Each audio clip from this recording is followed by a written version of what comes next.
Hello friends, NCERT की lecture series में आप सभी का स्वागत है। आज हम करने वाले हैं हिस्ट्री क्लास 6 का चैप्टर 4 जिसका नाम है आरंभिक नगर। तो इस चैप्टर में हम मुख्यतः सिंधु सभ्यता के बारे में जानेंगे कि कैसे ये सभ्यता अस्तित्व में आई। तो इसकी शुरुआत तो हमने जैसे कि पहले नवपाषाण के बारे में पढ़ा, मध्यपाषाण और पुरापाषाण। तो जैसे जैसे ये तीनों सभ्यताओं का विकास हुआ और नवपाषाण आया तो हमने देखा कि लोगों के जीवन में, जो आदि मानव थे उनके जीवन में बदलाव आया, और ये बदलाव था स्थायी जीवन का, कि कैसे उन्होंने पशुपालन शुरू किया, आवागमन शुरू किया, अपना व्यापार शुरू किया, साथ में जो है फसलों का उगान कर उसका भंडारण करना शुरू किया। तो धीरे धीरे ऐसे लोग के द्वारा क्या हुआ कि ये एक गांव के रूप में विकसित होने लगा ये सभ्यता, यानी नवपाषाण में गांव का अस्तित्व आ चुका था। तो आपको सिंपली पता है कि सभ्यता किसे कहते हैं। तो सभ्यता का अर्थ होता है कि ऐसी संस्कृति जो अपने चरणों स्थान पे हो, कि संस्कृति का विकसित रूप ही सभ्यता कहलाता है।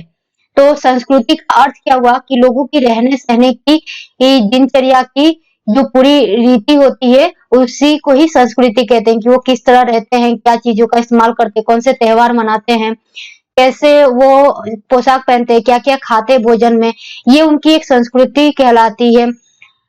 किस तरह से बड़ों का छोटों का आदर सत्कार होता है, उनमें क्या गीत नाटक होते हैं, क्या कहानियां प्रचलित है, और इन सबों का जो पूरा अक्षांश होता है उसी को ही सभ्यता कहा जाता है। यानी संस्कृति जब अपने विकसित रूप में आती है तो एक सीमांत पे जाके वो सभ्यता कहलाने लगती है। तो इसी सभ्यता को इस बारे में जानेंगे कि सभ्यता कैसे अस्तित्व में आई।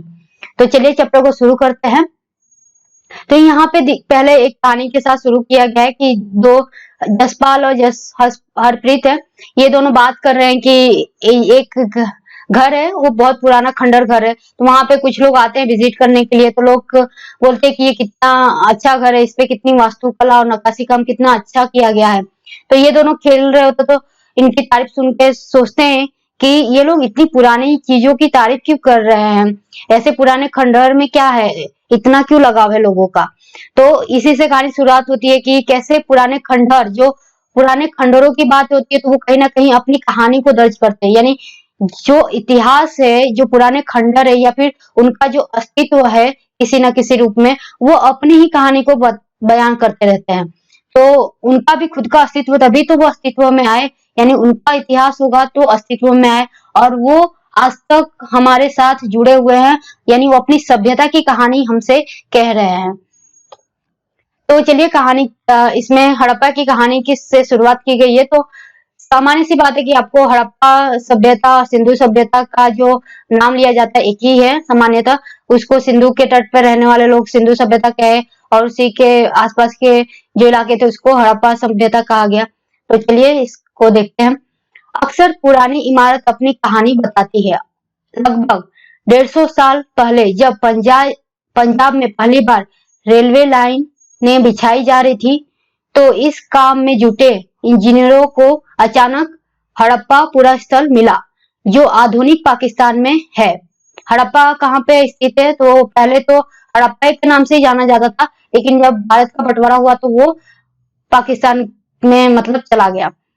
तो उन्होंने सोचा कि यह ऐसा खंडहर है जहां से अच्छी ईंटें मिलेगी।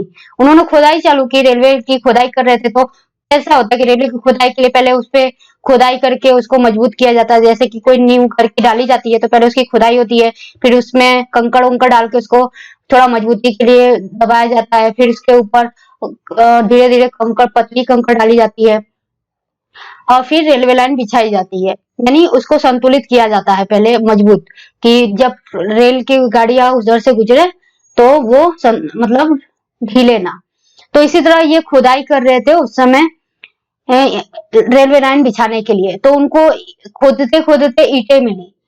तो ईंटें मिली तो उनको लगा कि ये तो बहुत मजबूत और अच्छी ईंटें हैं, मतलब विकसित हुई रूप में आज की जो ईंटें हैं उसके समान दिखी उनको। तो उन्होंने ईंटों को निकालना शुरू किया, यानी खोदते खोदते अब ईंटों के चक्कर में आ गए कि ये यहाँ से ईंटें निकल रही हैं तो इनको खोदते हैं।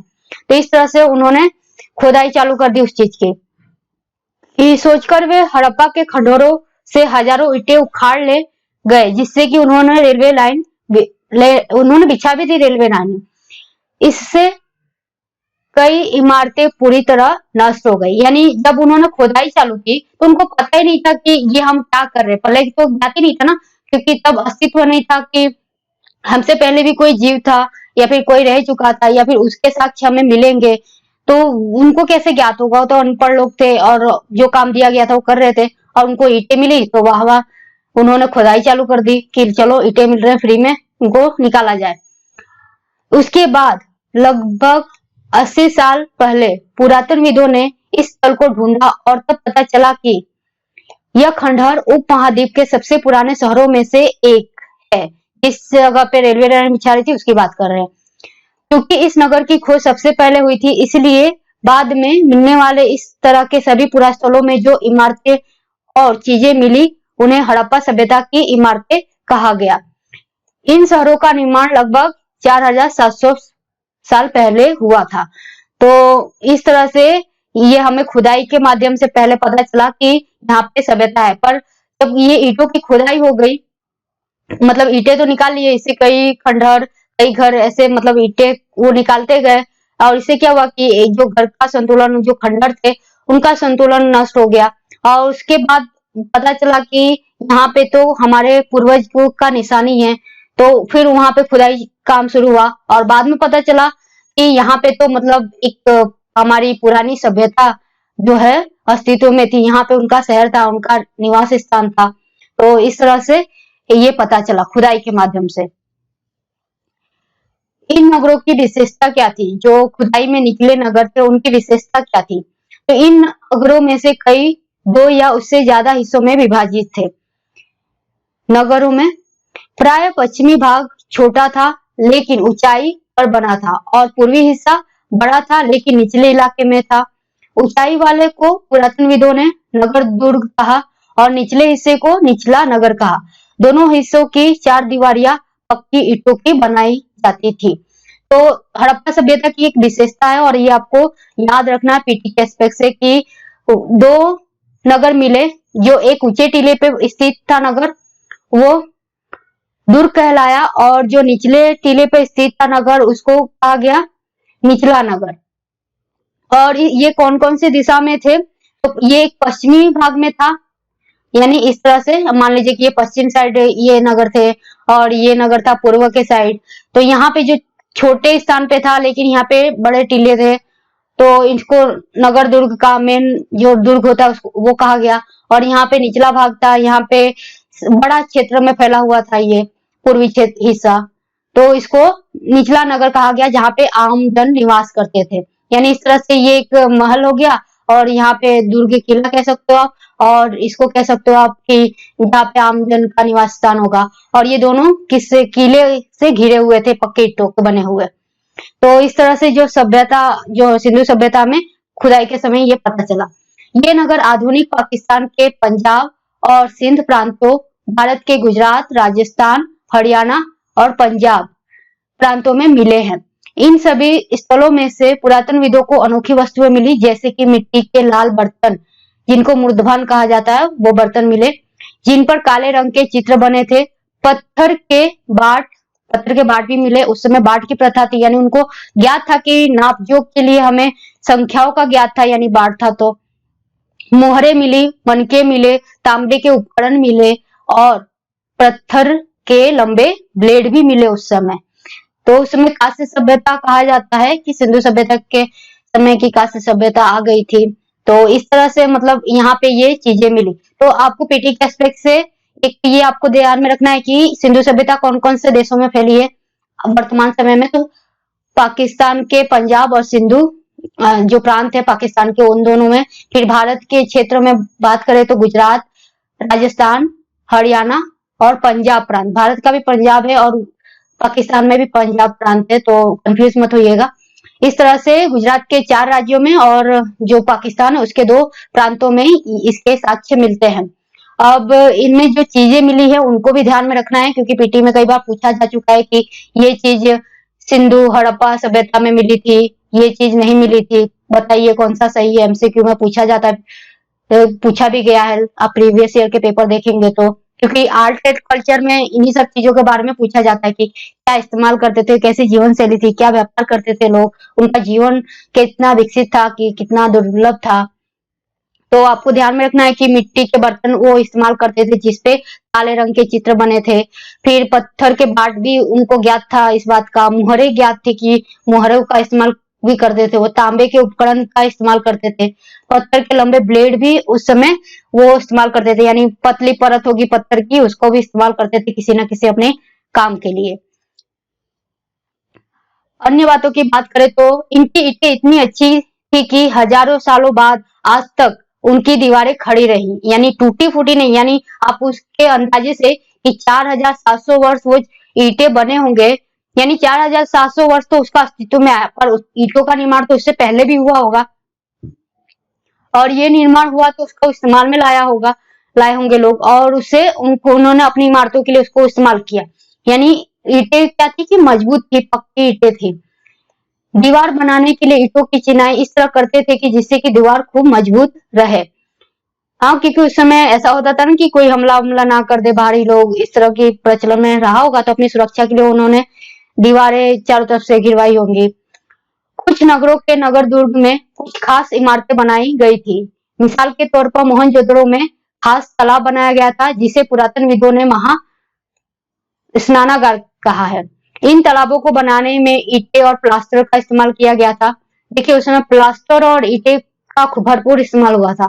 इसमें पानी का रिसाव रोकने के लिए प्लास्टर के ऊपर चारकोल की परत चढ़ाई गई थी। इस सरोवर में दो तरफ से उतरने के लिए सीढ़ियां बनाई गई थी, जैसे कि आजकल स्विमिंग पूल देखते होंगे वैसे, और चारों ओर कमरे बनाए गए थे।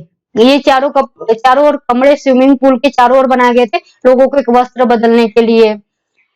इसमें भरने के लिए पानी कुएं से निकाला जाता था। उपयोग के बाद इसे खाली कर दिया जाता था। यानी इस तरह की व्यवस्था थी जैसे आज हम मशीन के तौर पे स्विमिंग पूल में पानी भरते हैं कि एक मशीन चालू कर दिया मोटर और उससे शुरू पानी भरा और निकालने के लिए एक पाइप डाल दी। उस समय ये लोग मटके से पानी भर के इसको फिर उसको निकासी एक नली बना दी थी, और इस तरह से उसका मतलब इस तरह की प्रवृत्तियों से इसका निर्माण किया था। शायद यह विशिष्ट नागरिक विशेष अवसरों पर ही स्नान किया करते थे। यानी इस महास्नानागार है, और ये कहाँ पे स्थित है, तो ये दुर्ग नगर में स्थित है, यानी पश्चिमी भाग में स्थित है जहाँ पे छोटे इलाके हैं, और वहीं पे यानी कुछ ना कुछ खास स्थिति है और बड़े किले यहीं पे मिले। तो उनको लगा कि इसका इस्तेमाल किसी ना किसी खास पर्व के समय ही किया जाता होगा जहाँ पे लोग आते होंगे। बड़ा था यानी लगभग एक साथ 120 लोग नहा सकते होंगे उसमें, तो कोई ना कोई इस कारण से इसको बनाया होगा। कालीबंगान और रोथल जैसे अन्य नगरों में अग्निकुंड मिले, जो आजकल हवन के लिए हम लोग इस्तेमाल करते वैसे अग्निकुंड। यहाँ संभवतः यज्ञ किए जाते होंगे। हड़प्पा, मोहनजोदड़ो, लोथल जैसे कुछ नगरों में बड़े बड़े भंडार गृह भी मिले। तो ये आपको खास जो विशेषता है हड़प्पा सभ्यता की, सिंधु सभ्यता की, ये आपको ध्यान में रखना है कि वहां पे ईंटें और प्लास्टर के मिले। फिर जो महा स्नानागार था उसमें से पानी को रिसाव को रोकने के लिए उन्होंने प्लास्टर का इस्तेमाल किया था, और प्लास्टर के रूप में चारकोल का इस्तेमाल किया था जिससे कि वो रिसाव ना हो। साथ में जो खास विशेषताओं में आपको ये ध्यान में रखना है कि कालीबंगान और लोथर जैसे शहरों में अग्निकुंड कहाँ मिले, तो इन दोनों स्थलों पर मिले। ये पीटी के एस्पेक्ट से साथ में आपको ये ध्यान में रखना है कि जो मोहनजोदड़ो, हड़प्पा और लोथल ये तीनों जो नगर है यहाँ पे बड़े बड़े भंडार गृह मिले। ऐसा पेटी में पूछा जाता है कि भंडार गृह कहाँ कहाँ मिले। अब दे दिया ऑप्शन कि हड़प्पा में मिला, मोहनजोदड़ो में मिला, लोथल में मिला। अब नाम दे दिया कि यहाँ पे धोराविला में मिला, तो यहाँ पे फिर रॉन्ग हो जाएगा। तो आपको इस तरह से इन चीजों को ध्यान में रखना है। अब इस सभ्यता के नगरों की बात करें तो कुल कितने क्षेत्र में फैला हुआ था, तो देखिए यहाँ पे मोहनजोदड़ो नगर था और ये सिंधु नदी के किनारे पे था, ठीक है। और इसके ठीक यहाँ दक्षिण में आप मोहनजोदड़ो के दक्षिण में बात करें और इसके पूर्व में बात करें तो चहुदड़ो था, और यहाँ पे ये पश्चिम में मोहनजोदड़ो था। तो ये सिंधु नदी के दोनों तटों पे ही नगर बसे हुए थे, जहाँ पे मोहनजोदड़ो ऊपर था उत्तर में और उसके दक्षिण में चहुदड़ो पूर्व में था। नदी के दोनों वो एक दूसरे के विपरीत थे। फिर यहाँ से सतको हो जो है वो पाकिस्तान में स्थित है, ये भी एक नगर था। साथ में धोलावीरा जो गुजरात में है, सातपा सुरकोतरा ये भी गुजरात में है, लोथल की बात करें तो ये भी गुजरात में आते हैं। तो ये जो आरंभिक इलाके थे ये हैं। साथ में कालीबंगान, राखीगढ़ी, फिर हड़प्पा यहाँ पे बसा हुआ था। तो देखिए ये जो मुख्य नगरों में हड़प्पा है, चौदड़ो है, मोहनजोदड़ो है, ये सबको आपको ध्यान में रखना है। राखीगढ़ी है, कालीबंगान है, गवेरी वाला है, ये सब नगर। तो हड़प्पा ऊपर था, यहाँ पे बसा हुआ नगर, यहाँ पे मोहनजोदड़ो था, यहाँ पे चौदड़ो था। इन सबको मिला के सिंधु की सभ्यता कहा गया। ठीक है, अब यहाँ पे जैसा कि मैप में यहाँ पे दिया है कि ये पाकिस्तान से लेकर भारत के 4 राज्यों को मिलाता हुआ है, और साथ में आज के अफगानिस्तान का कुछ हिस्सा भी इसके साथ जुड़ा हुआ है। तो हड़प्पा को ऊपर बनाया गया है, यहाँ पे इंडस जो नदी है वो गुजर रही है, और इस पूरे इलाके को इंडस वैली सिविलाइजेशन कहा गया। यहाँ पे मोहनजोदड़ो है, आपको लोकेशन ध्यान में रखना है। ऐसा पीटी में आजकल पूछा भी जा रहा है कि प्रचलन में है कि इसके सामने मतलब सीधी उत्तर से दक्षिण में जाने पे जो सिंधु सभ्यता है, तो हड़प्पा के सामने दक्षिणी में कौन सा नगर बसा था।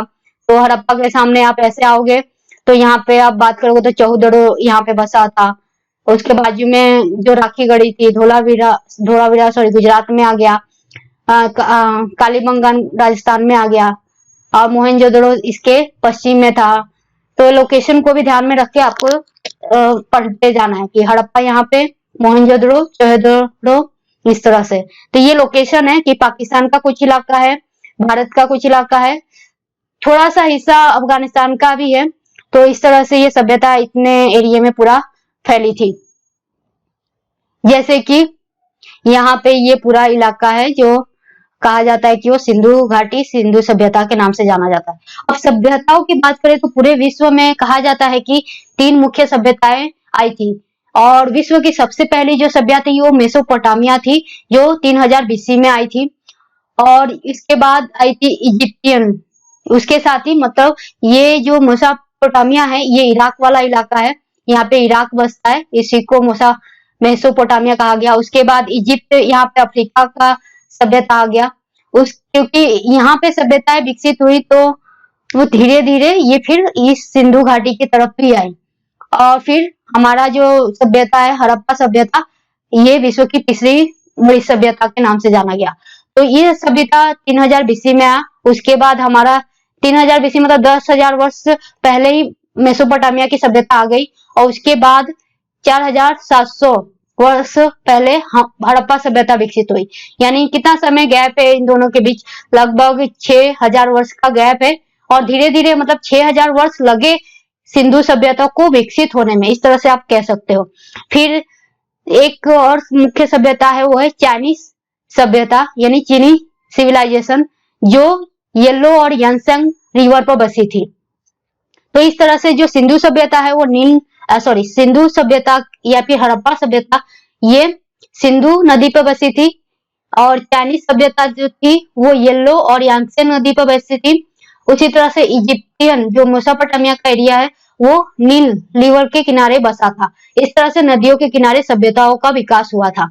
अब मेसोपोटामिया के कुछ बातों को जान ले तो इस तरह के वहां पे साक्ष्य मिले हैं, इस तरह की आकृतियां मिली हैं, ये पूरा नगर व्यवस्था वहां पे मिला है, ऐसे टीले मिले हैं वहां पे, यहाँ पे बड़ी बड़ी ऐसे पिरामिड वहां पे मिले थे इजिप्ट में।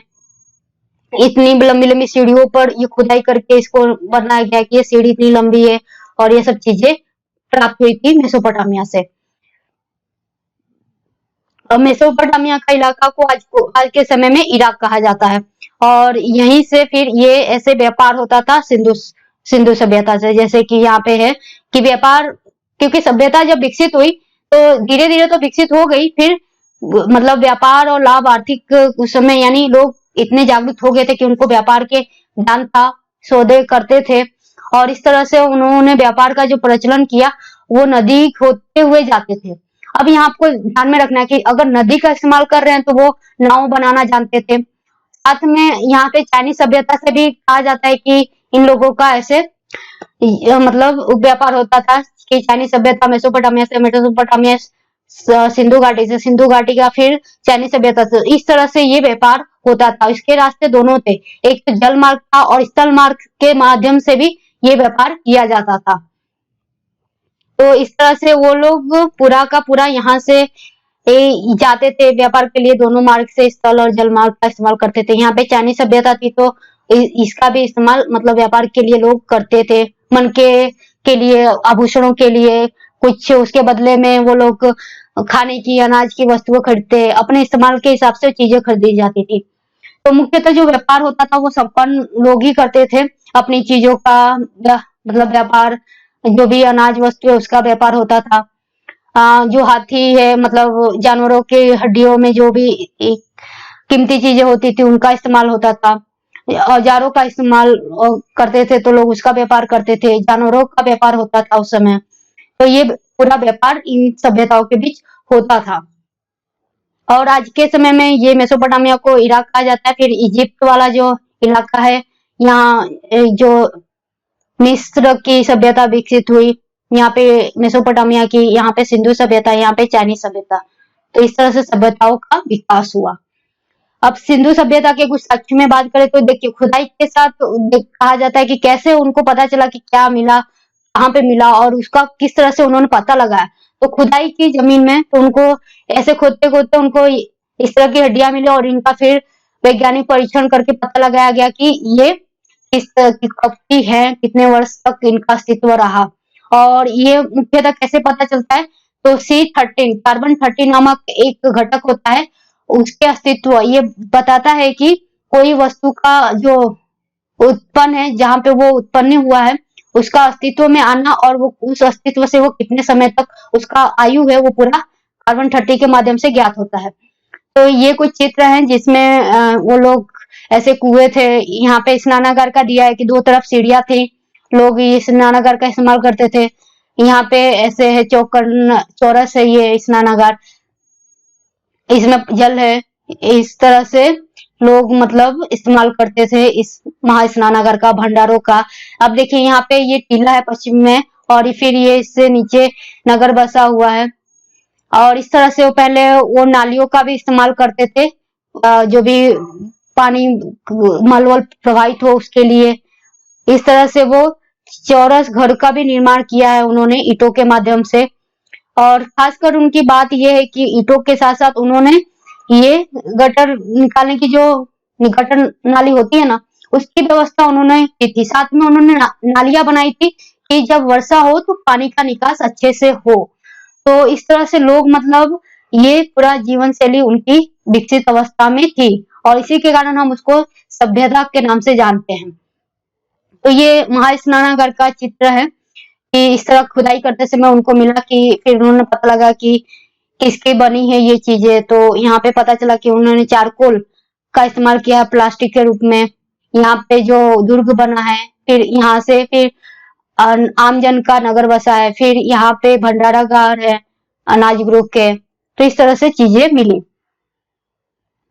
हड़प्पा के ईंटों की चिनाई, भवन, नाले और सड़क की बात करते हैं कि सभ्यता में विशेषता किनकी है, तो भवनों की है कि भवनें किस तरह बनी थी, घर की आकृति क्या थी, उसमें क्या क्या व्यवस्था थी, नाले व्यवस्था थी उस समय, और सड़कों किस तरह से निकासी में थी। तो देखते हैं, इन नगरों के घर आमतौर पर 1 या 2 मंजिले होते थे। देखिए अब उस समय वो लोग 4700 वर्ष पहले उन्होंने इस तरह की प्रक्रिया चालू करती थी, 2 मंजिले घर बनाते थे और उसके 4 कमरे बनाते थे। इस तरह से वो उन्होंने अपने घरों का इमारतें बनाना शुरू कर दिया था। घर के आंगन के चारों ओर कमरे बनाए जाते थे। आज भी हम गांव में देखते हैं तो घर होता है चारों तरफ से ऐसे, और बीच में आंगन होता है, आंगन में फिर चूल्हा होता है, लोग खाना बनाते हैं। तो इस तरह से की व्यवस्था आज के समय में भी लोग अपनाते हैं। तो सोचिए कि उस समय का मतलब वो रूप आज के समय में भी कितना प्रासंगिक है। अधिकांश घरों में एक अलग स्नानागार होता था और कुछ घरों में कुएं भी होते थे। तो स्नानागार मतलब बाथरूम होता था उस समय। सोचिए कि उस समय के लोग घरों में भी बाथरूम स्नानागार बनाते थे कि अपनी प्राइवेसी के लिए, कि वहां पर स्नान कर सके। साथ में कुएं की व्यवस्था थी, जैसे नल होता है कि पानी वहां पे सुविधा हो जल की, स्नान काम करने के लिए, घरेलू काम या फिर अन्य काम, तो वहां पे कुएं की व्यवस्था घर के अंदर ही की गई थी। तो घर में ही मतलब एक फैसिलिटी थी। कई नगरों में ढके हुए नाले थे, जो नगर होते हैं उनमें नाले थे, ऐसे कुएं थोड़े बना के उसमें पानी का निकास हो सके। इन्हें सावधानी से सीधी लाइनों में बनाया गया था कि ऐसे नाले इस दूरी दूरी पर बनाए गए थे, समानांतर की निकास हो सके जल का। हर नाली में हल्की ढलान होती थी ताकि पानी आसानी से बह सके। अक्सर घरों की नालियों को सड़कों की नालियों से जोड़ दिया जाता था, जैसे कि आज हम देखते हैं कि घरों से जो पानी जल जो भी गंदा पानी जाता है वो एक मेन नाली में जुड़ता है, मेन गटर की लाइनिंग में, और फिर वो उसके होते हुए बाहर की तरफ निकास होता है और किसी तालाब या नदी में उसको विसर्जित होता है। तो उस समय के लोग भी मतलब इस तरह की व्यवस्था अपनाए हुए थे, जो बाद में बड़े नालों में मिल जाती थी। नालों के ढके होने के कारण जगह जगह पर मेन होल बनाए गए थे, जिनके जरिए इनकी देखभाल और सफाई की जा सके। जैसे कि आप सड़कों के बीच देखते हो, तो आज भी हमारे में मतलब हमारे समाज में भी ये मेन होल बनाए जाते हैं गटर की सफाई के लिए। तो उस समय नालों की सफाई के लिए भी ये मेन होल बनाए जाते थे, तो उस समय भी ये चीज थी। घर, नाले और सड़कों का निर्माण योजना तरीके से एक साथ किया गया था। यानी पूरा जो नालियों की व्यवस्था थी कि पानी अच्छी से निकले, गटर व्यवस्था थी कि उसका निकास अच्छे से हो। फिर सड़कों को और नाले को इस तरह बनाया गया था कि मतलब एक योजना यानी प्लानिंग के साथ बनाया गया था कि पूरा का पूरा जो आकार होगा घर का, नगर का, वो किस तरह से होगा। यानी आपको ये बात सोचनी है कि उस समय के लोग जो 4,000 वर्ष पूर्व आए थे, उन्होंने ये सारी की सारी आज के समय में जो प्रवृत्तियां होती हैं, उन्होंने अपने जीवन में अपना ली थी, और इसी के कारण उनको सभ्यता कहा गया, सिंधु सभ्यता। और आज के समय में हम इन्हीं चीजों को फॉलो करते हैं। आज के समय में हमारे घर भी ऐसे होते हैं, स्नानागार होता है, नाली की व्यवस्था होती है, ईंटे इस्तेमाल किए जाते हैं। ओके। नगरीय जीवन, हड़प्पा के नगरों में बड़ी हलचल रहा करती होगी। यहाँ पर ऐसे लोग रहते होंगे जो नगर की खास इमारतें बनाने की योजना में जुटे रहते थे। संभवतः यहाँ के शासक थे, यहाँ पे जो शासक थे, यह भी संभव है कि ये शासक लोगों को भेजकर दूर दूर से धातु, बहुमूल्य पत्थर और अन्य उपयोगी चीजें मंगवाते होंगे, यानी व्यापार भी करते थे। शायद शासक लोग खूबसूरत मन को सोने चांदी से बने आभूषणों जैसे कीमती चीजों को अपने पास रखते होंगे, शौकीन होंगे इस सब चीजों का कि ये शासक अगर है दूर पे तो ये सब चीजें रखेगा ही अपनी प्रतिभा के लिए। इनके नगरों में लिपिक भी होते थे जो मुहरों पर लिखते भी थे, यानी लिखने की परंपरा भी शुरू हो गई थी, और शायद अन्य चीजें भी लिखते होंगे जो बच नहीं पाई हैं। यानी मुहरों पर जो लिखाई होती थी कि इस राजा के, कोई राजा है, शासक है, तो शासक अपनी एक प्रतीक बनाता होगा कि ये मेरा प्रतीक है, इसको यहाँ पे गढ़ो। तो ये लिपिक वो काम किया करते थे। यानी मोहरों के बारे में उनकी जानकारी थी कि ये शासक की प्रॉपर्टी है, मुहर लगी है, तो इस तरह का उनको ज्ञान था। इसके अलावा नगरों के शिल्पकार स्त्री पुरुष भी रहते थे, मतलब इस नगरों में शिल्पकार स्त्री पुरुष भी रहते थे जो अपने घरों या किसी उद्योग स्थल पर तरह तरह की चीजें बनाते होंगे। लोग लंबी यात्राएं भी करते थे और वहां के उपयोगी वस्तुएं लाते थे। यात्राएं करते होंगे, दूसरी जगह जाते होंगे और वहां से जो भी उनको सही लगता होगा उपयोगिता के अनुभव से लाते होंगे, और साथ ही लाते थे और सुदूर देशों की किस्सों कहानियों को भी लाते होंगे। यानी जब कहते हैं ना कि आवागमन होगा एक जगह से दूसरी जगह, तो उससे संस्कृति का भी आदान प्रदान होता है। मिट्टी से बने हुए कई खिलौने भी मिले हैं जिनसे बच्चे खेलते होंगे। तो ये सारे साक्ष्य इस तरह मिले होंगे उनको जमीन में गड़े हुए, उसके आधार पर ही उन्होंने पता लगा कि उनके पास मिट्टी के खिलौने भी थे। जो शिल्पकार जो चीजें मिली हैं एक जगह से दूसरी जगह की, उसके साथ पता चला कि यात्राएं की होंगी, और यात्राओं में महिला पुरुष दोनों ने भाग लिया होगा और दोनों काम करते होंगे साथ में, और वो चीजें कहानियां उस समय लाते होंगे। तो ये ऐसे मिट्टी के खिलौने मिले हैं, ऐसे मोहर मिले हैं। ये नालियों की व्यवस्था इस तरह से है कि नाली है, ये मेन होल है नाली का सफाई करने के लिए, ये नगर में से नाली गुजर रही है पानी के निकास के लिए।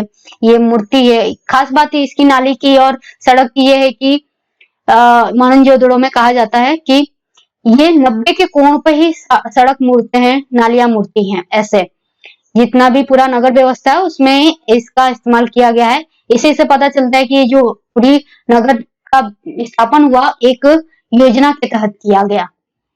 ओके, सबसे ऊपर मोहनजोदड़ो की सड़क और उसमें बनी हुई नालियां है जिसके बारे में बात की। फिर यहाँ पे एक मुहर है और इस पे ऊपर लिपि लिखा हुआ है जो लिपिकार करते होंगे। और यहाँ पे खिलौनों के चीज मिले हैं, जो हाथी घोड़ा चीजें मिली हैं जो बच्चे खेलने के लिए इस्तेमाल में करते थे। नगर और नए शिल्प की बात करते हैं। आओ अब कुछ ऐसी बातों चीजों के बारे में अध्ययन करें जो हड़प्पा के नगरों से प्राप्त हुई थी। अब पुरातनविदों को जो चीजें वहां से मिली हैं उनमें अधिकतर पत्थर, शंख, तांबे, कांसे, सोने, चांदी की जैसी धातुएं बनाई गई थी। तांबे और कांसे से औजार, हथियार, गहने, बर्तन बनाए जाते थे। तांबे और कांसे का इस्तेमाल दोनों के हथियार, औजारों, गहने, बर्तन बनाने के लिए किया जाता था। सोने चांदी से गहने और बर्तन बनाए जाते थे। यानी उस समय लोग सोना चांदी को पहचानते थे और उसका इस्तेमाल गहनों के रूप में और बर्तन के रूप में करते थे। यहाँ से मिले सबसे आकर्षक वस्तु में मनके, बाट और फलक है। फलक ऐसे होते हैं बाट के समान। मनके जो गलों में पहनने के लिए इस्तेमाल में होते हैं आभूषण के रूप में। बाट जोक तोल के लिए होते हैं। इस तरह से ये मनके हैं, इस तरह से मिले हैं। हड़प्पा सभ्यता के लोग पत्थर की मोहरें बनाते थे। इन आयताकार मोहरों पर सामान्यतः जानवरों के चित्र मिलते हैं। हड़प्पा सभ्यता के लोग काले रंग के डिजाइन किए हुए खूबसूरत लाल मिट्टी के बर्तन भी बनाते थे। तो मिट्टी के बर्तन अगर बनाते हैं, बर्तन तो उन्होंने सोने के भी बनाए हैं, तांबे के भी बनाए हैं। तो इस तरह से मिट्टी के भी बर्तन शुरुआत में प्रचलन में, तो आदिमानव को हमने पढ़ा तो उन्होंने बर्तन बनाना मिट्टी का शुरू किया।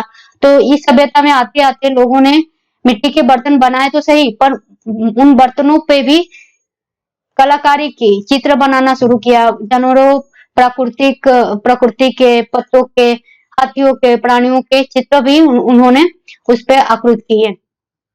तो इस तरह से चीजें मिलती है, जैसे कि यहाँ पे है कि ये जानवर का यहाँ पे चित्र अंकित है। इस तरह से बर्तनों पे भी मिलती हैं। ऊपर पत्थर के बाट देखो कितने ध्यान से और उपयुक्त तरीके से इन बाटों को बनाया गया है। इन्हें चट पत्थर से बनाया गया था। जो पार्ट बनी थी वो चट पत्थर से, ये आपको ध्यान में रखना है पीटी के एस्पेक्ट से। इन्हें शायद बहुमूल्य पत्थर और धातुओं के तोलने के लिए बनाया गया था। मध्य में बनाए गए मनके, इनमें कई कर्लिनियन पत्थरों से बनाए गए थे। पत्थरों को काट और तराश कर मनके बनाए गए थे। इनके बीच छेद किए जाते थे ताकि धागा डालकर माला बनाया जा सके। मध्य में दाएं से पत्थर के धारदार फलक दिए गए हैं। कढ़ाईदार वस्त्र हैं और एक महत्वपूर्ण व्यक्ति की पत्थर से बनी हुई मूर्ति है जिसपे उसने कपड़ा पहना हुआ है कढ़ाई का। ये मोहनजोदड़ो से मिली हुई है। तो ये बाट है। बाट कैसे आयताकार में है और इनका इस्तेमाल मापजोक के लिए किया जाता था। साथ में जो मनके मिले हैं वो कर्निलियन पत्थरों के बनते थे। एक कर्निलियन पत्थर ऐसे आते हैं जो रंग बिरंगी होते हैं, नीले रंग के, लाल रंग के, और उन पत्थरों को छेद दिया जाता था, उनको फिर इस्तेमाल में किया जाता था। जैसे कि इस तरह के पत्थरों का ही ये है मन का, और इनको पत्थर को छेद कर फिर धागे में गूंथ कर उसको माला बनाया जाता था। तो इस तरह से लोग मनकों का, पत्थरों का, बाट का इस्तेमाल करते थे। उस समय वस्त्रों के लिए वो लोग कपास की खेती तो लोग करते थे, यानी सूत बनाना जान गए थे। तो उसके माध्यम से उन्होंने फिर उस पर कढ़ाई करने का भी काम शुरू कर दिया था। यानी वस्त्र बना रहे हैं तो कोई ना कोई डिजाइन डालेंगे उस पे। तो इसके साक्ष्य हमें मोहनजोदड़ो से मिलते हैं। ये आपको ध्यान में रखना है कि वस्त्रों के साक्ष्य मोहनजोदड़ो से मिलते हैं। वैसे तो वस्त्र हर जगह से, मतलब लोग तो अगर सभ्यता है तो लोग वस्त्र पहनेंगे ही, पर मुख्यतः साक्ष्य जो मिले हैं कि एक व्यक्ति है जो पत्थर का बना हुआ है और उसपे जो कढ़ाई की गई है वो वस्त्र पहनते हुए उसको दिखाया गया है वो व्यक्ति को। तो इसके साक्ष्य जो है मोहनजोदड़ो से मिले हैं। ये फैक्ट है, जैसे कि ये व्यक्ति है और उसने ऐसे वस्त्र पहना हुआ है जिसपे कढ़ाई काम किया गया ऐसे।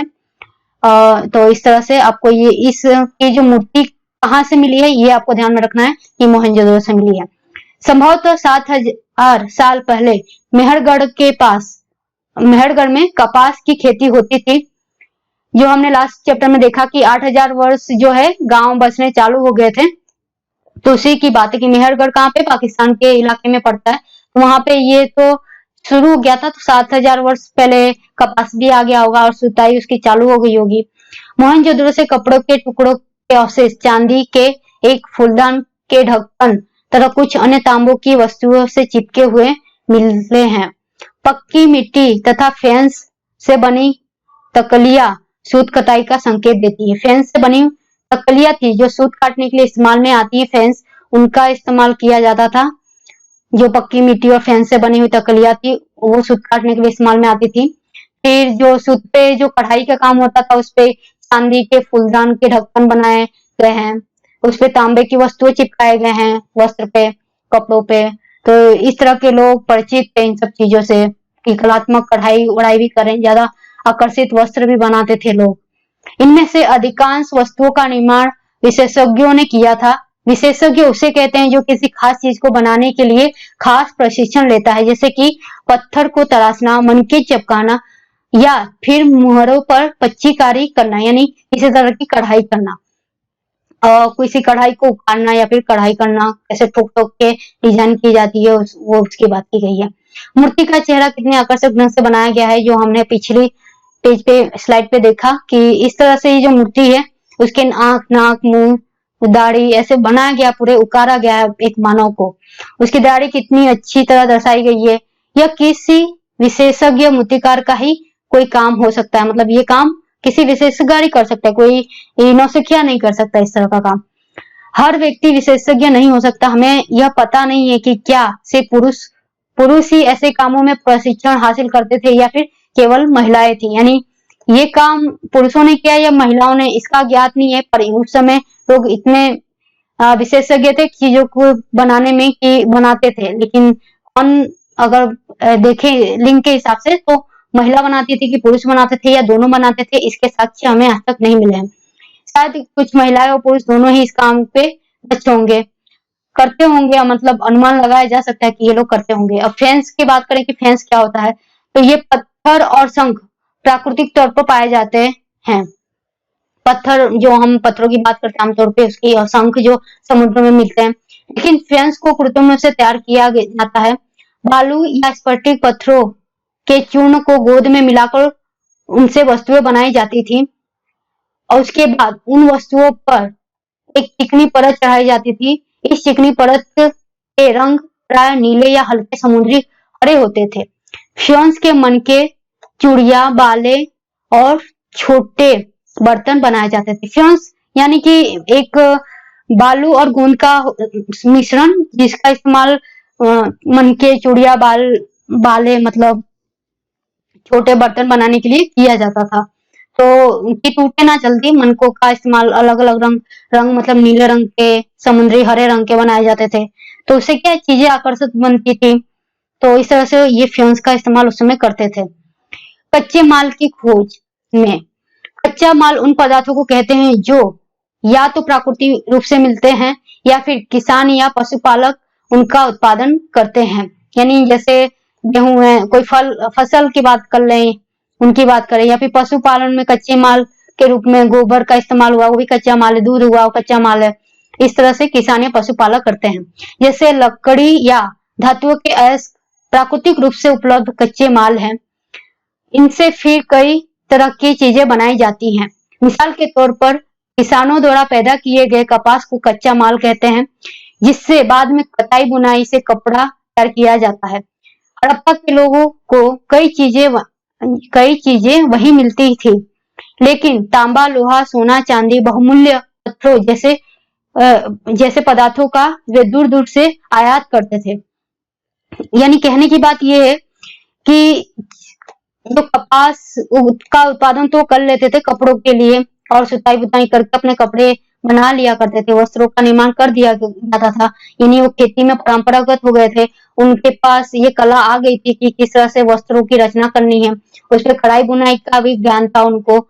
अगर फिर उनको स्त्री पुरुष के वस्त्र बनाने के मेजर, अगर वस्त्र बना रहे हैं तो मेजर करने का भी तरीका पता होगा, और इस तरह से खेती से लेकर एक उत्पादन करने तक का पूरा उनको ज्ञान था। तो ये सब चीजें तो वो खुद उत्पादन कर लिया करते थे, लेकिन जो ये लोहा, तांबा, चांदी के बहुमूल्य पत्थर थे, इनको वो दूर दूर जाके, जैसे हमने कहा कि मेसोपोटामिया से व्यापार होता था, तो ये सब चीजें इन क्षेत्रों से आयात की जाती थी और कुछ चीजें निर्यात की जाती होंगी। इस तरह से व्यापार होता होगा। हड़प्पा के लोग तांबे का आयात संभवतः आज के राजस्थान से करते थे। यहाँ तक कि पश्चिमी एशियाई देश ओमान से भी तांबे का आयात किया जाता था। कांसा बनाने के लिए तांबे के साथ मिलाई जाने वाली धातु टिन का आयात ईरान और अफगानिस्तान से किया जाता था।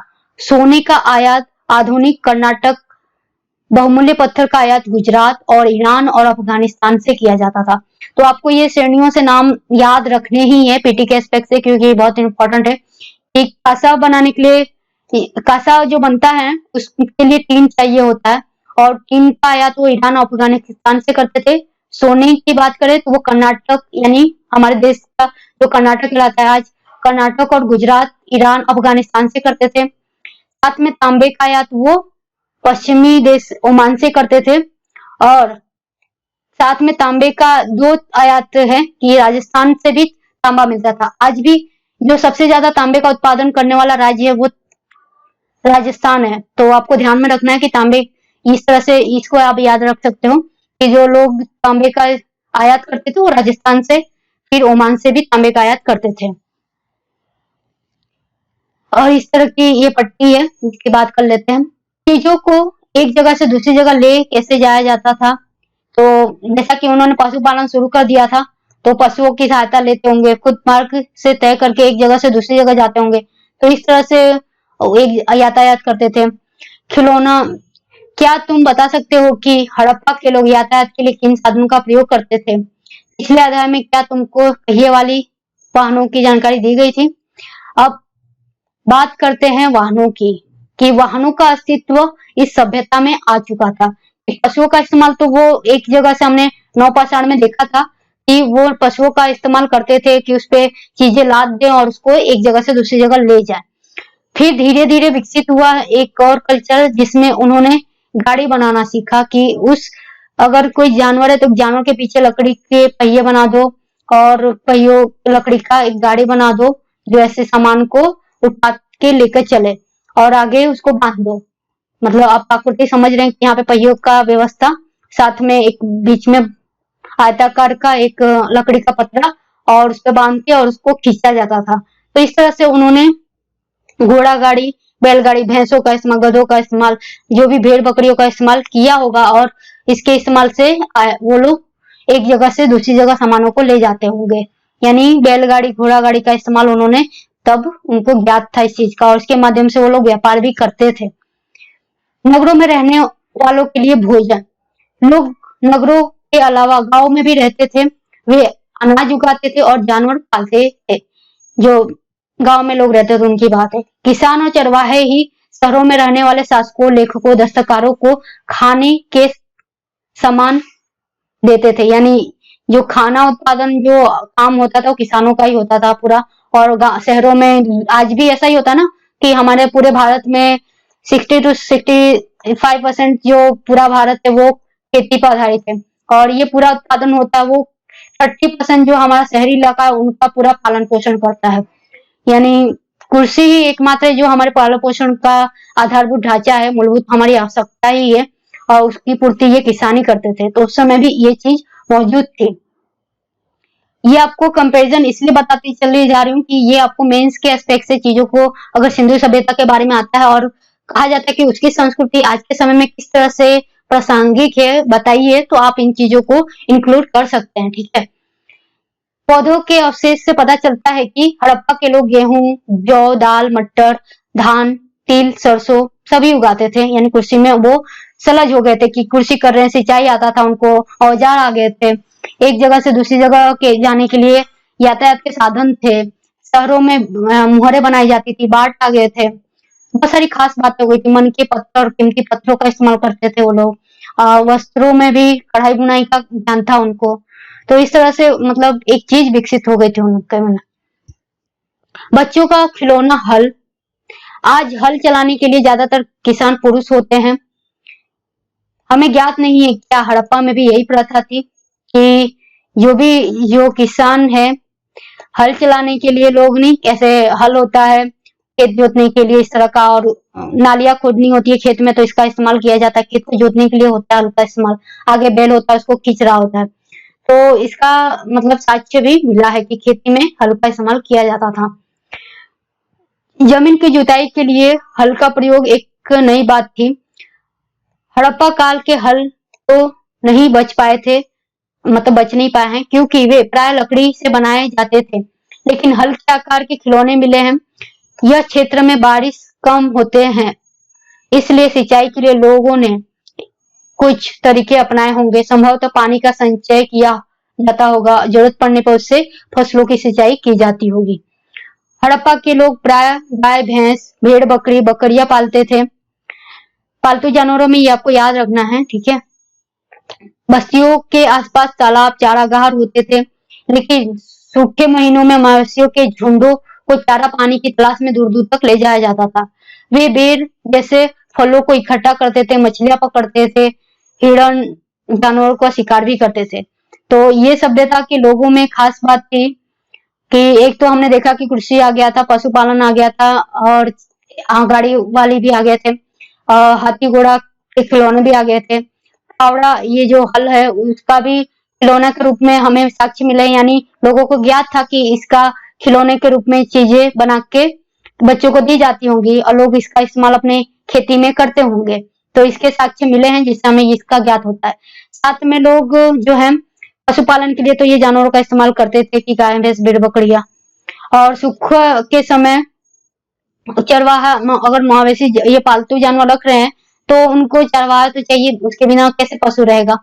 तो अगर सूखा ऐसा अंदाजा लगाया जाता है कि सूखा पड़ता होगा तो वो जहाँ पे हरियाली होती होगी वहां पे तो उनको जाना पड़ेगा घास के लिए।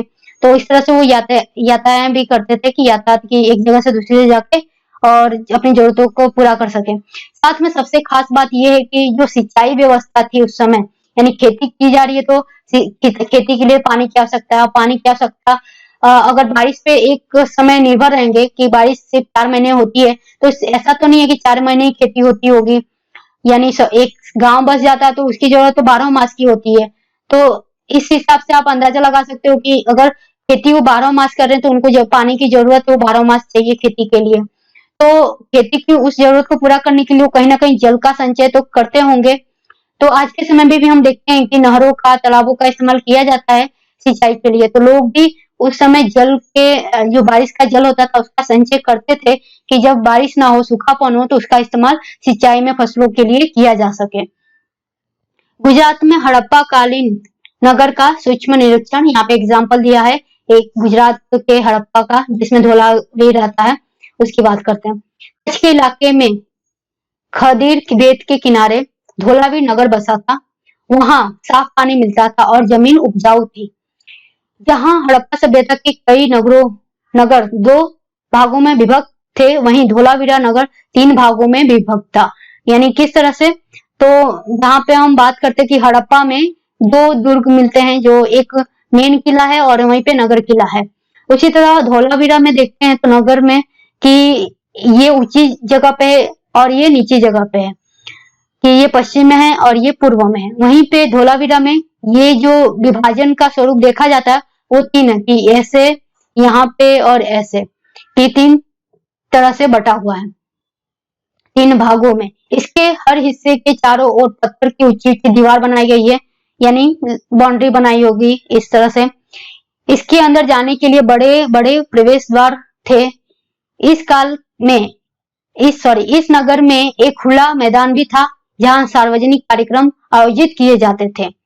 यहाँ मिले कुछ अवशेषों में हड़प्पा लिपि के बड़े बड़े अक्षरों के पत्थरों को खुदा में मिला है। यहाँ पे हड़प्पा के भी पत्थर मिले हैं। इससे ज्ञात होता है कि इनका व्यापार होता था, तभी तो ये इसके भी चीजें मिली हैं, पत्थर आते थे वहां से और ये कुछ ना कुछ निर्यात करते होंगे वहां पे, तो ये व्यापार चलता था। इन अभिलेखों को संभवतः लकड़ी में जड़ा गया था। यह एक अनोखा अवशेष है क्योंकि आमतौर पर हड़प्पा के लेख मुहर जैसे छोटी वस्तुओं पर ही पाए जाते थे। यानी इन्होंने जो यहाँ पे धोलावीरा है वहां पे एक तो घरों का विभाजन 3 भागों में किया गया है। साथ में इसकी विशेषता ये है कि जो लिपियां हैं, वो अभिलेख हैं, वो लकड़ी पे पाए जाते थे, लेकिन वहीं पे हड़प्पा में जो बात की जाती है कि वो पत्थरों पर अंकित थे। और इसकी एक और खास बात है कि हड़प्पा के लेख मुहर जो है छोटी वस्तुओं पे पाए जाते थे, वहीं पे इसकी जो धोलावीरा के लेख हैं वो बड़े पत्थरों पे या फिर बड़े लकड़ियों पे अंकित किए जाते थे। साथ में ये जो किला बनाया जा रहा है और किले का भी जो पत्थरों से ही निर्माण होगा, यानी यहाँ पे भी पत्थर मतलब कि सॉरी ईंटे के इस्तेमाल किया गया है। साथ में ये भी है कि यहाँ पे सार्वजनिक कार्यक्रमों के लिए मैदान की व्यवस्था थी। जैसे कि हड़प्पा में देखते हैं कि महास्नानागार है और यहाँ पे क्या मिलेगा आपको, तो एक बड़ा सा मैदान जहाँ पे कार्यक्रम आयोजित होते होंगे, इस तरह का अनुमान लगाया गया था। तो आपको बस ये माइंड में रखना है। गुजरात की खंभाती खाड़ी में मिलने वाली साबरमती की एक उप नदी के किनारे बसा लोथल नगर ऐसे स्थान पर बसा था जहां कीमती पत्थर जैसा कच्चा माल आसानी से मिल जाता था। क्योंकि ये नदी के तट पर स्थित था तो यहाँ पे यातायात मिलता था, तो यहाँ पे कीमती पत्थर आसानी से मिल जाते थे। यहाँ पत्थरों शंखों धातुओं से बनाई गई चीजों का एक महत्वपूर्ण केंद्र था। ये बात कर रहे हैं खंभाती की खाड़ी में मिलने वाले लोथल नगर की। लोथल भी सिंधु सभ्यता का एक प्रमुख नगर है। इस नगर में एक भंडार गृह भी था। इस गृह से कई मोहरे, मुद्रांकन, मुहरबंदी का मतलब होता है गीली मिट्टी पर दबाने से बनी उनकी छाप, यानी गीली मिट्टी है उस पर आप पैर दबाओगे तो उस पर आपके पैरों की जो छाप होगी वो भी चीज मुहरबंदी भी मिली, यानी मुहर के लिए उसके इस्तेमाल के लिए वो सब चीजें भी उस समय मौजूद की जाती थी। मुहरों के लिए मिट्टी का इस्तेमाल किया जाता था, इस तरह से भी हो सकता है। तो इस लोथल की बात करें तो इसकी भी अपनी विशेषता है। कीमती पत्थरों के लिए ये अच्छा था, कीमती पत्थर कच्चा माल के लिए। साथ में ये साबरमती की एक उपनदी लोथल नगर है जहाँ पे बसा है। साथ में आपको पत्थरों, शंखों, धातुओं की चीजें मिलती थी, तो ये काफी मतलब अगर यहाँ पे शंखें धातुओं मिल रही हैं तो यहाँ पे व्यापार होता था। और यहाँ पे भंडारा का रूप पाया गया है, यानी जो अनाज भंडार है उसका भी ये संग्रह लोग करते थे। ये लोथल की विशेषता है, आपको ध्यान में रखना है। ये लोथल बंदरगाह, यह बड़ा तालाब लोथल का बंदरगाह रहा होगा जहां समुद्र के रास्ते आने वाली नावें रुकती थी और संभवतः यहाँ पर माल चढ़ाया जाता होगा कि किनारे पे बंदरगाह भी, यानी नावें तो आई गई होंगी ना, तभी तो वो व्यापार भी कर पाते थे मेसोपोटामिया से, और जो भी कीमती पत्थर है उसका मतलब खरीदते होंगे और यहाँ से उपजी हुई चीजों का वो निर्यात भी करते होंगे कच्चे माल के रूप में। तो पूरा विकसित शहर था। यहाँ पर एक इमारत मिलती है जहां संभवतः मनके का काम होता था। पत्थर के टुकड़े, मनके बनाने वाले उपकरण, तैयार हुए मनके भी यहाँ पे मिलते थे। तो ऐसा बताया गया कि एक घर मिला है, एक इमारत मिली है जहाँ पे मनके बनाने का काम होता होगा, यानी मनकों के प्रमाण वहां पे मिले होंगे, मनके बनाने की सामग्री वहां पे मिली होगी, इससे ये पता चलता है। और ये कहाँ पे है, तो लोथल की बात कर रहे हैं हम। मुद्रा या मुहर और मुद्रांकन या मुहर बंदी। मुहरों का प्रयोग सामान से भरे उन डिब्बों या थैलों को चिन्हित करने के लिए किया जाता होगा जिन्हें एक जगह से दूसरी जगह भेजा जाता होगा। जैसे कि आज के समय में हम सील करके चीजों को भेजते हैं। भारत सरकार की आप मालगाड़ी देखते होगे तो ट्रेन के डिब्बे पे ऐसे लाल लाल का मुहर लगाया होता है, सील किया हुआ। तो उस तरह की प्रवृत्ति में ये लोग भी मुहरों का इस्तेमाल किया करते थे, जिससे कि ये पता चले कि उस जो मुहरबंदी की गई है उसका कहीं बीच में रास्ते में अगर एक जगह से दूसरी जगह जा रहा है तो उस कोई सामान का डिब्बे का कहीं बीच में खोला तो नहीं गया, इसका पता लग सके और साथ में वो सामान की सुरक्षा रहे, इसलिए मोहरें लगाई जाती थी। और खासकर प्रमाण के रूप में अपने प्रतिभा को दिखाने के लिए भी मोहरें इस्तेमाल में की जाती थी शासकों के द्वारा। थैलों को बंद करने के बाद उनकी मोहरों पर गीली मिट्टी पोत कर उन पर मोहर लगाई जाती थी जिससे वो छप सके। जैसे कि आप देखते होंगे कि गीली मिट्टी पे कोई आकार डालेंगे तो वो उसी आकार को छाप लेता है, इसी तरह से। और मुहर की छाप को मुहरबंदी कहते हैं। अगर आप छाप टूटी हुई नहीं होती थी तो ये साबित हो जाता था कि सामान के साथ तो कोई छेड़छाड़ नहीं की गई है, यानी एक सुरक्षित रूप सुरक्षा के रूप में उसको इस्तेमाल किया जाता था कि लोग उसको बीच में कहीं तोड़े ओड़े ना, छेड़छाड़ी ना करे सामान की, इस तरह से। तो ऐसे ही ट्रेन के डब्बे में मालगाड़ी होती है तो आप देखेंगे तो उसमें सील लगा होता है, आपने देखा भी होगा। उसी तरह से कि अगर ताला तोड़ दिया जाए तो फिर सामान को साथ छेड़छाड़ी है सब जानकारी हो जाएगी, तो पता चल जाएगा कि इस सामान के साथ कोई ना कोई छेड़छाड़ी हुई है। अगर अच्छी तरह से सील किया हुआ पहुंच जाता है तो माना जाएगा कि सुरक्षित रूप से ये अपने सोर्स से डेस्टिनेशन तक सामान पहुंच गया है। तो इस तरह से मोहरों की एक अपनी विशेषता थी। सभ्यता के अंत का रहस्य कि सिंधु सभ्यता का अंत किस तरह से हुआ, तो इसके 3-4 प्रमाण मिलते हैं कि ये तो कहा जाता है कि जलवायु परिवर्तन हुआ, यानी वर्षा नहीं हुई तो इस कारण से सूखा पड़ा और लोगों में मतलब विच्छिन्नता आई और लोग सभ्यता का नाश हो गया समय के साथ। ऐसा भी कहा जाता है कि बाढ़ आई और सभ्यता पूरी तरह से तबाह हो गई। और अन्य जो तथ्य हैं, तर्क हैं, वो भी दिए जाते हैं कई इतिहासकारों के द्वारा, तो जिन्हें देखते हैं। लगभग 3900 साल पहले एक बड़ा बदलाव देखने को मिला। अचानक लोगों ने इन नगरों को छोड़ दिया। लेखन, मुहर बाटों का प्रयोग बंद हो गया। दूर दूर से कच्चे माल का आयात काफी कम हो गया। मोहनजोदड़ो में सड़कों पर कचरे के ढेर बनने लगे। जल निकासी जो प्रणाली है वो नष्ट हो गई और सड़कों पर ही झुग्गीनुमा घर बनने मतलब बनाए जाने लगे। तो हुआ क्या कि जो भी व्यवस्था थी कि सड़कें थी, कच्चे रास्ते थे, जो पूरी नगर में मतलब एक तरह की अस्थिरता आ गई। यह सब क्यों हुआ कुछ पता नहीं। कुछ विद्वानों का कहना है कि नदियां सूख गई, अन्य का कहना है कि जंगलों का विनाश हो गया, यानी पशुओं के लिए पशु चारा नहीं मिला तो भोजन की कमी, बाकी सब चीजें आगे बढ़ के विनाश का कारण बनी। इसका कारण ये हो सकता है कि ईंटें पकाने के लिए ईंधन की जरूरत पड़ती थी। इसके अलावा मतलब सारे जंगल को विनाश इसलिए होगा कि उन्होंने ईंटें पकाने में उसका इस्तेमाल कर दिया, इसलिए इस तरह के तर्क दिए जाते हैं।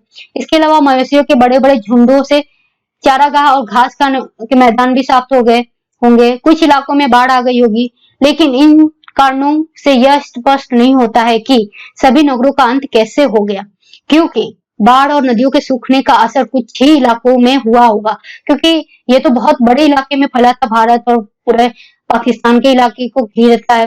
तो अगर बाढ़ या सूखा आया होगा तो एक सीमित क्षेत्र में आया होगा, सबको कैसे लेकर ये डूब गया होगा। तो ऐसा लगता है कि शासकों का नियंत्रण समाप्त हो गया। जो भी हुआ हो, परिवर्तन का असर बिल्कुल साफ दिखाई देता है। आधुनिक पाकिस्तान के सिंध और पंजाब की बस्तियां उजड़ गई थी। कई लोग पूर्व और दक्षिण के इलाकों में नई और छोटी बस्तियों में जाकर बस गए हैं। तो हुआ क्या कि अगर किसी न किसी कारण से कमी आई होगी, शासक का शासन खत्म हो गया होगा, लोग खुद को स्वतंत्र या फिर कुछ ना कुछ विद्रोह करके अगर निकल गए होंगे, या फिर बाढ़ आ गई होगी और पूरी तरह से जो नगर बसे होंगे। 10 नगर जो हैं हड़प्पा सभ्यता के, सिंधु सभ्यता के मुख्य माने जाते हैं। उन 10 नगरों को आपको ध्यान में रखना है, जिनमें सामने देखा कि लोथल है, धोलावीरा देखा, फिर मोहनगढ़ को देखा, तो सॉरी मोहनगढ़ नहीं, मेहरगढ़ को देखा। तो ये नगर बहुत इंपॉर्टेंट है और इनकी विशेषताओं को भी ध्यान में रखना है कि कौन सी चीजें कहाँ कहाँ से मिली हैं, ओके, और उनकी विशेषता क्या थी। तो इस तरह से जो मतलब अंदाजा लगाया जाता है विद्वानों के द्वारा कि ये हुआ होगा, इसलिए लोग विनाश का कारण क्या हुआ, विनाश हुआ कैसे। तो मान लीजिए कि कोई बारिश नहीं हुई और सूखापन आया, तो लोगों को उसकी तलाश में वो उस नगर से, उस इलाके से दूर दूर बसने जाने लगे होंगे और ये प्रक्रिया लंबी रही होगी। तो अपना जीवन अस्तित्व टिकाए रखने के लिए लोगों ने मतलब क्या किया होगा कि विस्थापन शुरू कर दिया होगा एक जगह से दूसरी जगह। तो ये जो पूरी व्यवस्था होगी, मतलब सुनापन आ जाएगा, खालीपन आ जाएगा, धीरे धीरे उसका मरम्मत वो सब नहीं होगा, तो वो जो खंडर में तब्दील होता जाएगा। तो इस तरह से मतलब एक सभ्यता पूरी तरह से नष्ट हो गई। अन्यत्र में यहाँ पे एक पिरामिड, इजिप्ट में पिरामिड पाए जाते हैं, जिसमें हमने देखा कि मिस्र की सभ्यता है, वहां पे इस तरह के पिरामिड भरपूर मात्रा में मिलते हैं। यहाँ पे बोला जाता है कि मम्मी रखी जाती है, मम्मी से मतलब मरे हुए शरीर को एक कब्र में करके रखा जाता है। तो इस तरह की चीजें हैं वहां पे, इसके सब बारे में देख लेते हैं। मिस्र को आपको मैप में देखना है कि मिस्र कहाँ स्थित है, कौन से कॉन्टिनेंट, कौन से महाद्वीप का भाग है वो, और उसके साथ कौन कौन से देशों के सॉरी कौन से देशों के जो बाउंड्री सीमा मिस्र तय करता है। और यहाँ से एक नदी बहती है, नील नदी, जो विश्व की लंबी नदी है, इसका भी ध्यान में रखना है। लगभग 5000 साल पहले मिस्र में शासन करने वाले राजाओं ने सोना, चांदी, हाथी दांत, लकड़ी और हीरे जवाहरात लाने के लिए अपनी सेनाएं दूर दूर तक भेजी थी। क्योंकि यहाँ पे क्या होता था कि ये पूरा जो अफ्रीका का महाद्वीप को देखते हो तो वहां पे हरियाली बहुत कम है, रेगिस्तानी एरिया ज्यादा है, सूखा ज्यादा रहता है। और यहाँ पे व्यापार ज्यादा करने के लिए मतलब हीरे मोती काफी मात्रा में थे। तो यहाँ के राजाओं ने क्या किया कि सोने चांदी के लिए अपने जो भी सेना है उनको भेजा है। इन्होंने बड़े बड़े मकबरे बनवाए जिन्हें पिरामिड कहा गया, इन्हें मकबरा भी आप कह सकते हो। राजाओं ने मरने पर उनके शवों को इन्हीं पिरामिडों में दफनाकर सुरक्षित रखा जाता था। इन शवों को मम्मी कहा जाता है।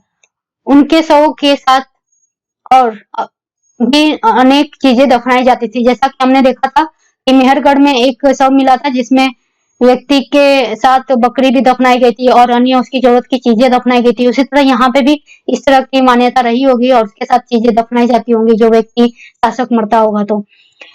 इनमें खाद्य पेय यानी वस्त्र, गहने, बर्तन, वाद्य यंत्र, हथियार, जानवर भी शामिल होते थे। कभी कभी शव के साथ उनके सेवक और सेविकाओं को भी दफनाया जाता होगा। यानी ये मान्यता रही होगी कि ये मतलब मरने के बाद वो कहीं और व्यक्ति उसका पुनर्जन्म होगा तो उसको ये सब चीजें मिलेंगी। तो सेवकों को भी साथ में दफनाया जाता था कि जाके उनकी सेवा करेंगे परलोक में, या फिर दूसरा जन्म होगा तो उसमें इस सब चीजें की प्राप्ति होगी। इस तरह की मान्यता रही होगी ना, क्योंकि उस समय भी हमारे हड़प्पा सभ्यता में भी चीजें थी। क्योंकि उस समय जो भगवान लोग देवी देवता की पूजा भी करते होंगे ना कहीं तो कर्मकांड भी होता ही होगा, क्योंकि एक नगर जीवन है तो इन सब चीजों से कैसे अछूता रह सकता है। अगर क्योंकि सामान्य जन में अगर किसी तरह की असुरक्षा महसूस होती है तो वो अपने मन की शांति के लिए ऐसी चीजों को गढ़त कर लेता है। तो उस समय भी इन्हीं जो सभ्यता थी, चाहे हमारी सभ्यता हो या अन्य सभ्यता, उन सब में भी इस तरह के प्रचलन थे। अंधविश्वास, काला जादू कहा जाता है उन सब चीजों को, तो वो उस समय था। दुनिया के इतिहास में शवों को दफनाने की परंपरा देखते हुए मिस्र में सबसे ज्यादा धन दौलत खर्च किया जाता था। यानी हम यहाँ पे बात करें तो ये सब चीजों के साथ साथ गहने बर्तन जमाए जाते थे। तो अगर आप कब्रों को खोलेंगे तो ये सब चीजें उसमें मिल जाती थी, क्योंकि इतनी पिरामिड में रखी जाती थी सुरक्षित करके, तो ऑब्वियसली मिलेगी ही। और कहा जाता है कि शव दफनाने में मिस्र के लोग जो शासक के साथ जितने भी धन संपत्ति की जाती थी उसमें खर्च बहुत अधिक होता था। तो इस तरह से वो धन दौलत खर्च करके दहन करते थे शरीरों का, मृत्यु शरीरों का। तो इस तरह से हमने देखा इस चैप्टर में कि एक हड़प्पा सभ्यता के बारे में कि किस तरह से ये विकसित हुई, कि इसके क्या कारण रहे विघटन के। साथ में हमने मिस्र के पिरामिड के बारे में भी पढ़ा, मेसोपोटामिया के बारे में भी हमने कुछ जानकारी ली। साथ में हमने हड़प्पा के विशेषताओं, शहरों की विशेषता क्या है, गलियों की विशेषता क्या है, नगर नालों की किस तरह से रचना की गई है, दुर्ग किस तरह से बने हुए हैं, घरों का विभाजन कितने तरीकों से किया गया है, उन सब के बारे में देखा। आई होप कि ये लेक्चर आपको समझ में आया होगा। आज के लिए बस इतना ही। Thank you very much.